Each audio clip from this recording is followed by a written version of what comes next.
V redu, prav. Sem aretirana? Ste. Počakaj. Lahko vprašam? Imamo veliko časa za pogovor. Vsakdo obžaluje, veš, da ni naredil tega, da ni bil dovolj natančen. To je Aurum Bardisa, ujeta pri dejanju. In to, kar je naredila, je naravnost neverjetno. Delala je kot medicinska sestra za tisoče pacientov brez licence, ponarejala je spričevala in mesece zavajala svojo bolnišnico. Kako je nihče ni prej razkril? Kaj se je zgodilo, ko so jo končno ujeli in prisilili, da se sooči s sodnikom? Ugani, kaj? O tem bomo govorili prav zdaj. Imamo povsem nove informacije v tem primeru. Dobrodošli v Sidebar, ki ga predstavlja Law and Crime. Sem Jesse Weber. Predstavljajte si, da pridete v bolnišnico. Običajno zaupate ljudem, ki tam skrbijo za vas, kaj ne? Kaj pa, če eden od teh ljudi ni to, za kar se je izdajal? Točno to se je zgodilo v Palm Coastu na Floridi, kjer je Aurum Bardisa delala kot medicinska sestra. Ni samo kršila pravil. Popolnoma se je pretvarjala, da je nekdo drug in je brez veljavne licence zdravila na tisoče pacientov. Kako ji je uspelo prevarati vse? Povedal vam bom. Seveda so jo ujeli in ta teden je stopila pred sodnika, da bi plačala posledice. Povedal vam bom, kakšne so te posledice. Slišali bomo pravnega strokovnjaka, ki bo natančno razložil, kaj vse to pomeni in o čem bi morali razmišljati. Ampak najprej vam moram povedati, kako se je vse to razpletlo, prav? In mimogrede, Bardisa je spregovorila po izreku kazni. Njene besede so bile, milo rečeno, zanimive. Po navedbah šerifa okrožja Flagler je bila 29-letna Aurum Bardisa julija 2020 zaposlena v Advent Health Palm Coast Parkway kot napredna tehnica zdravstvene nege. Trdila je, da je zaključila izobraževanje za medicinsko sestro in opravila nacionalni izpit. V resnici pa še ni pridobila licence registrirane medicinske sestre. In očitno je uporabila številko licence druge medicinske sestre, registrirano na njeno ime, Aurum Hood, da bi izgledalo, kot da jo ima. Njena zgodba o novem priimku po poroki je očitno prevarala njenega delodajalca, dokler ni bila upoštevana za napredovanje. In k temu bomo prišli čez trenutek. Vendar je preiskava v naslednjih 7 mesecih razkrila, da je Bardisa med svojim časom v Advent Healthu zdravila 4486 pacientov, vse brez ustrezne medicinske licence. Že si ti avtam? Ja. Lahko prosim stopiš iz avta? Obrni se in položi roko na svoje prsi. Počakaj, kaj se dogaja? Položi roke na hrbet. V redu, moji starši so čez police. V redu, prav. Sem aretirana? Si. Počakajte. Počakajte. Lahko vprašam? Imamo dovolj časa za pogovor. Samo dajte na minuto. Ja, poskrbeli bomo za vse. O moj bog, lepo poletje in nadaljujte z dobrim delom. Imate še kakšno drugo orožje za Julio 345?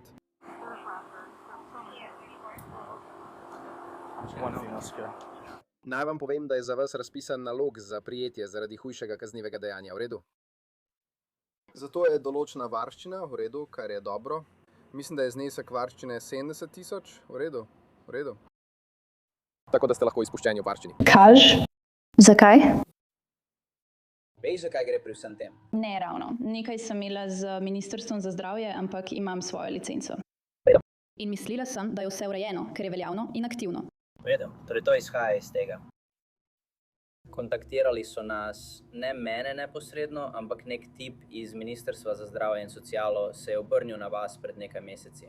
Ja, imela sem odvetnika in od takrat nisem nič več slišala. V redu, torej se je odvetnik obrnil nanj in povedal, da vas trenutno zastopa in vse te stvari. Ja. Z veseljem bi se pogovoril z vami, ampak če vas zastopa odvetnik in želi biti prisoten pri vseh takih vprašanjih, imam seveda omejitve glede tega, kam lahko ta pogovor vodi. Lahko izvem, kaj ima to opraviti z medicinsko prevaro. Lahko dobim točen podatek. Ne spomnim se natančno, ampak ima opraviti z medicino in podobnimi stvarmi, takimi zadevami. V redu. Imate 7 obtožb. Kraj identitete in 7 obtožb zaradi opravljanja poklica brez licence. In to izhaja iz vsega, kar je povezano z Ministrstvom za zdravje, Advent Health in vsemi temi zadevami. Mislim, saj ste že seznanjeni s tem. Že ste jim dali izjave, pa tudi drugim preiskovalcem prej. To je samo vaš prvič, da se srečate z menoj. V redu, osebni podatki. Torej ne, bil sem z drugimi fanti, kadar so izvajali svojo preiskavo, ampak z vami nisem bil iz oči v oči. V redu, pravim. Samo dobivam, torej... Ali jo lahko vsaj pokličem na svojem telefonu? Ja, no. Ne, brez skrbi. Dovolili vam bomo vse to. Zdaj ti ne moramo kar sneti lisic, ker vem, da praviš, da se ne boš upiral, ampak se veš, gledaš televizijo, gledaš filme, vidiš, kako je. Nikoli nisem bila v rehabilitaciji, nikoli nisem naredila ničesar. Ne pravim, da si v redu, ampak nočemo, da bi se stvar zaostrila, ker bi ti sneli lisice. Lahko pa poklicamo osebo, ki pazi na tvojega otroka. In če ji želiš povedati, kaj se dogaja, lahko to storiš. Mislim, ali pa če želiš, da ji povemo mi. Če lahko snamem? Mi jih lahko samo snameš, da jo vsaj pokličem po telefonu. Ja. Ja, v redu, prav. Ne, nisem prepričan, če ti bomo dovolili. Prinesli bomo tvoj telefon in ga dali na zvočnik zate. Ja, prinesli bomo tvoj telefon in ga dali na zvočnik. Ne, poanta je, da ne pravim, da boš karkoli naredil. Snovemo ti lisice, to ti omogoči, da jih imaš tam, prav? V redu, ni tako. Je to 0411. In lahko greš na enega od nedavnih klicev? Pen Gabi, ja. Tim. V redu, ja. Povišamo glasnost zate.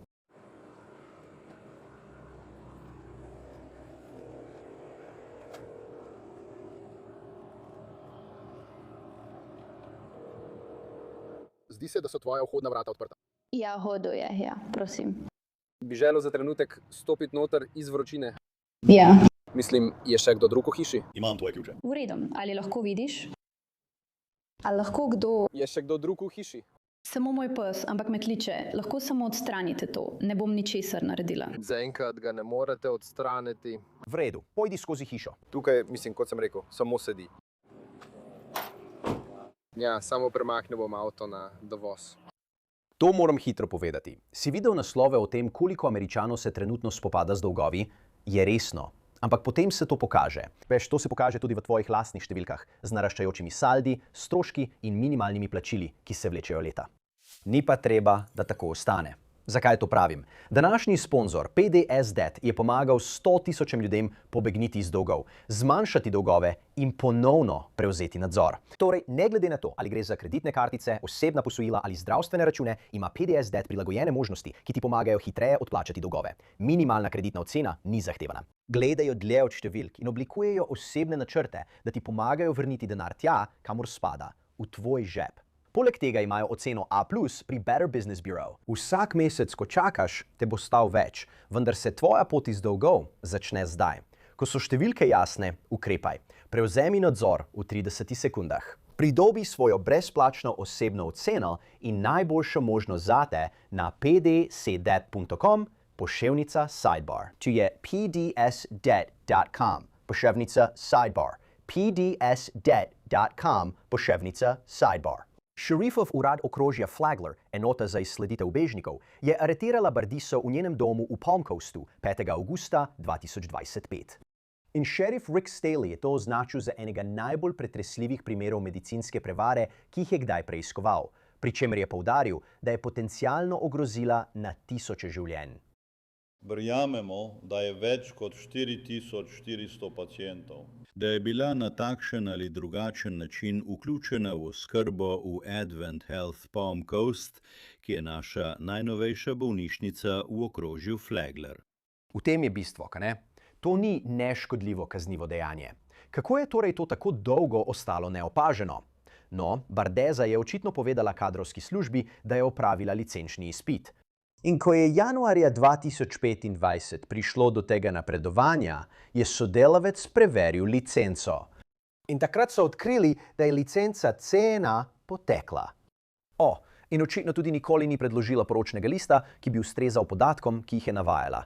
In to izhaja iz prisežne pritožbe Bardeze, vložene januarja 2025. Še bolj nenavadno pa je, da je medicinska sestra, katere podatke je uporabila, Autumn Rubber, hodila v šolo z Bardeso, vendar je osebno ni poznala.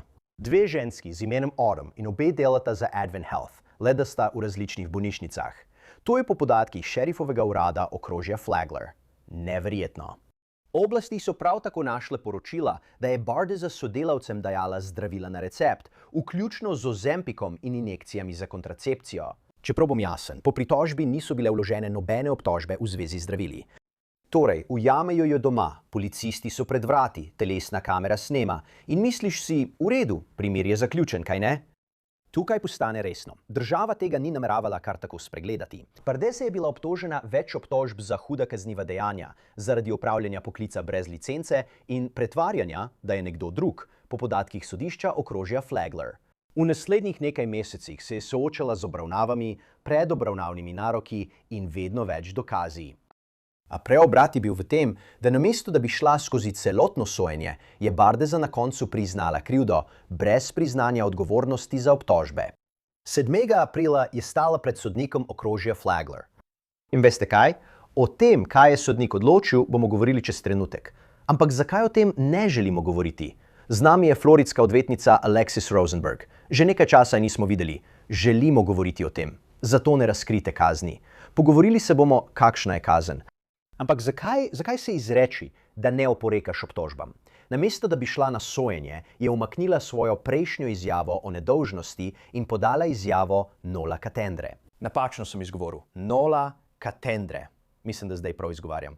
2 obtožbi. Opravljanje zdravstvenega poklica brez licence in goljufiva uporaba osebnih identifikacijskih podatkov. Tako piše v sodnih zapisih okrožja Flagler. Zakaj misliš, da je to storila?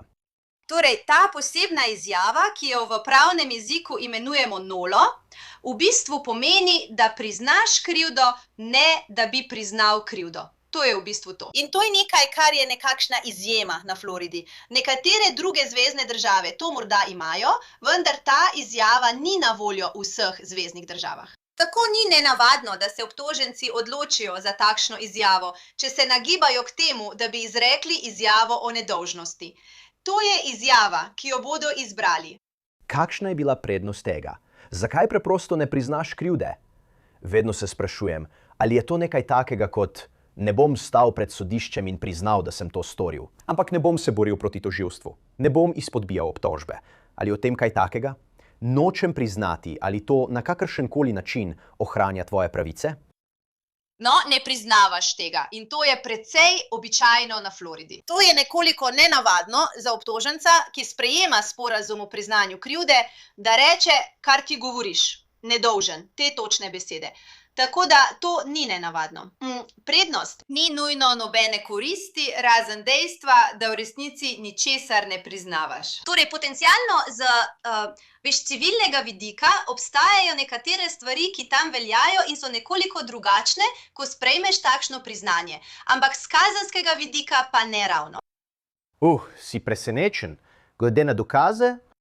To je bilo res dobro odvetniško delo, to je zagotovo. Mislim, imeli smo odvetnico, ki se je tega lotila in na koncu izpogajala zelo ugoden sporazum o priznanju krivde zanjo. Tako da sem presenečena. Ampak kot sva govorili, ko je to sprva prišlo na dan, veš, mislila sem, da bo tožilstvo imelo težko nalogo, ker je bila zaposlena in imela eno licenco. Torej, a je šlo v tem primeru, kot sva že prej razpravljali, zato, da je morda delovala zunaj svojih pristojnosti? Ampak ni zares doseglo ravni kaznivega dejanja. Ker je imela licenco za certificirano medicinsko sestro pomočnico, samo ni imela licence povezane z diplomirano medicinsko sestro. Razumem. Torej je to naredila in potem pridemo do 7. aprila, prav? In sodišče je izreklo kazen in Bardeza je bila obsojena na 60 mesecev probacije. Predčasna prekinitev ni dovoljena do 36 mesecev, torej je to spet enako 5 letom probacije, brez možnosti predčasne prekinitve do 3 let. In trajno je izgubila svojo, kot je njena licenca medicinske sestre, prepovedano je delati na medicinskem področju. In prav tako je bilo naloženo, da opravi terapijo za moralno prepoznavanje. Opravi 50 ur družbeno koristnega dela in predloži iskreno opravičilo v najmanj 500 besedah. Tukaj v oddaji Sidebar obravnavamo veliko različnih kazni. Ta je nekoliko drugačna. Povej mi kaj o tem. No, ta je zagotovo nekoliko drugačna. In ta sodnica je bila zelo sočutna, kot se ji je zdelo, ker je tudi sama to doživljala. Veš, hodila si v šolo, opravila si nekaj začetnih testov, res ni dokazal, da bi škodovala kateremukoli pacientu. Zdi se, da si dejansko delovala kot precej dobra medicinska sestra in res je šla skozi vse to. Edina stvar, ki jo je sodnik povedal, je bila, da ni pridobila licence. Kar je kar pomembno. Tako da, veš, mislim, da je nenavadno, da je dala samo pogojno kazen. Ampak mislim, da je prava teža v tem, da nikoli več ne bo mogla opravljati svojega poklica. In na nek način je sodnica mislila, da je to žalostno, ker se je zdelo, da bi lahko bila res odlična medicinska sestra. In javnost potrebuje odlične medicinske sestre. Misliš, da to pošilja sporočilo? Nisem videl veliko primerov, kjer bi nekdo naredil kaj takega ali v takšni meri. Ampak ali to pošilja sporočilo drugim ljudem, ki so obtoženi, da nezakonito opravljajo poklic? Rekla bi, da ne pošilja, pošilja sporočilo, da lahko ostaneš brez kazni. Ampak mislim, da je bilo v tem primeru drugače to, kar je sodnik rekel, da je dejansko obiskovala šolo za medicinske sestre. Torej ni bilo tako, kot običajno vidimo. Še posebej je veliko primerov iz Miamija, kjer pride nekdo iz druge države. In veste, tam so v Miami v svoji garaži in izvajajo plastične operacije, čeprav nimajo nobene medicinske izobrazbe. Bila je zelo jasna pri tem, da je sodnica na zapisnik jasno poudarila to razliko. Prav tako pa nihče ni bil poškodovan, ni bilo dokazov, da bi bil kdo poškodovan. Ne, mislim, da to ne pošilja zelo močnega sporočila. Ker bistvo je, da je lagala delodajalcu in to napačno predstavila. Ni bila licencirana medicinska sestra, pa so ji to vseeno dovolili. Na srečo nihče ni bil poškodovan, vendar so ji dovolili, da je kot medicinska sestra zdravila paciente in v tej vlogi bi se lahko kdo poškodoval. Kaj pa pismo z opravičilom? Zakaj je to pomembno z pravnega vidika? Zakaj bi komu to odredili? Mislim, osebno se mi zdi to smešno. To počnejo šolarji. In tudi takrat se mi zdi smešno. Mislim, da je morda sodnica poskušala najti kakšne ustvarjalne kazni, morda zato, da bi jo prisilila, da res razmisli o tem, kaj je naredila in kako. To je bila zagotovo slaba odločitev. Ampak ali ima kakšen vpliv na žrtev? Mislim, da ne. In mislim, da tudi z vidika kazni ne. Mislim, moje osebno mnenje je, da se mi zdi to malo smešno. No, govorila je na izreku kazni, potem pa je govorila tudi z mediji in rekla nekaj o tem, ali bi to moralo uničiti življenje. Tukaj je, kaj je povedala. Vsak obžaluje, veste, da ni vsega preveril in poskrbel, da je bilo vse urejeno. Ampak mislim, da napaka ne bi smela uničiti nekomu življenja. Torej, Alexis, ona je to imenovala napaka. Mislim, bila je obtožena, da je brez licence obravnavala več kot 4400 pacientov. Obtožena je bila, da je ukradla identiteto druge medicinske sestre. Napaka. Je to tisto, kar želite reči potem, ko to naredite in kasneje? In morda vam to nekako da idejo o tem, kako se je izrekla. Ampak tudi potem, ko je sodnik, veste, pokazal nekaj prizanesljivosti.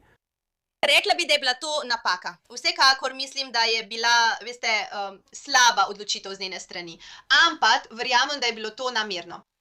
Ko je dala številko tiste druge medicinske sestre, veste, tega ni mogoče drugače razložiti. Tako da je imela namen narediti to, kar je počela. Mislim pa, da je tudi delodajalec Prevent Health, veste, prav tako odgovoren, ker imajo dolžnost zagotoviti, da so njihove medicinske sestre in zdravstveni strokovnjaki ustrezno licencirani in imajo ustrezna potrdila. Ampak to ne bi smelo zmanjšati njene odgovornosti za svoje dejanja. Mislim, ali je v bistvu njeno celotno življenje uničeno? Ne, ampak mislim, da bo zagotovo morala najti drugo kariero. Verjetno ne bo mogla več delati v tem poklicu, tudi ko bo vsega konec. Možnosti, da ji bo odbor za zdravstveno nego ponovno podelil licenco, so zelo majhne. Ni pa povsem nemogoče, saj lahko kasneje ponovno zaprosi, ko bo to zaključeno. Ampak zelo malo verjetno je, da ji bo Florida podelila licenco za medicinsko sestro. Ker ji je bilo odrejeno, da se mora odpovedati licenci, ki jo je imela, za katero mislim, da je že potekla, torej licenca za certificirano negovalno pomočnico. In da ne more iti in delati na medicinskem področju. In ne more zaprositi za nobeno licenco za to, 5 let potem pa lahko. Ampak to je odvisno od licenčnega odbora. In licenčni odbor in v teh okoliščinah verjetno ne bo izdal licence. To je zanimivo, ker si na začetku rekel, veš, da bi tožilstvo morda imelo težko nalogo. Po drugi strani pa si pravkar rekel, da je ideja o prevzemu identitete nekoga drugega. Tega temu se ni mogla izogniti. Torej, misliš, da bi jo spoznali za krivo, če bi šla s tem na sojenje? Za nekatere obtožbe. Mislim, da je problem, da je uporabljala lažno identiteto, uporabljala osebne podatke nekoga drugega. Mislim, da je bilo to precej jasno. To bi bilo za tožilstvo precej enostavno. Ampak opravljanje poklica brez licence bi bilo veliko težje dokazati. Ker je bila zaposlena v medicinski vlogi, je imela tisto nižjo licenco in res se je postavilo vprašanje, kaj točno je počela. Ker preden je dala tisto številko, je še vedno delala v neki medicinski vlogi. In morali bi pregledati vse račune in vse stvari, da bi pokazali medicinsko dokumentacijo, kaj točno je počela. In ali se je to prepletalo z delom certificirane negovalke, kar je bila sprva, in stvarmi, za katere je bila sprva zaposlena. Ali so dejanske naloge presegale ta okvir in segale na področje diplomirane medicinske sestre? To je dobra točka. No, to je zaključek. Razen, če se, veste, nekako znova pojavi v novicah. Nimamo razloga, da bi verjeli, da se bo to zgodilo. Ampak zanimiv zaključek zelo zanimivega primera. Alexis Rosenberg, hvala, da ste si vzeli čas. Hvala, da ste me povabili, kot vedno. In to je vse, kar imamo za vas trenutno tukaj na Sidebaru. Hvala vsem, da ste se nam pridružili in kot vedno, prosim, naročite se na YouTube, Apple Podcast, Spotify ali kjerkoli poslušate svoje podcaste. Lahko nas spremljate tudi na NBC-jevi Peacock. Če me želite spremljati na Instagramu, moja oddaja Jesse Weber Live na News Nation od ponedeljka do petka ob 23. uri po vzhodnem času. Se vidimo naslednjič, vsi skupaj.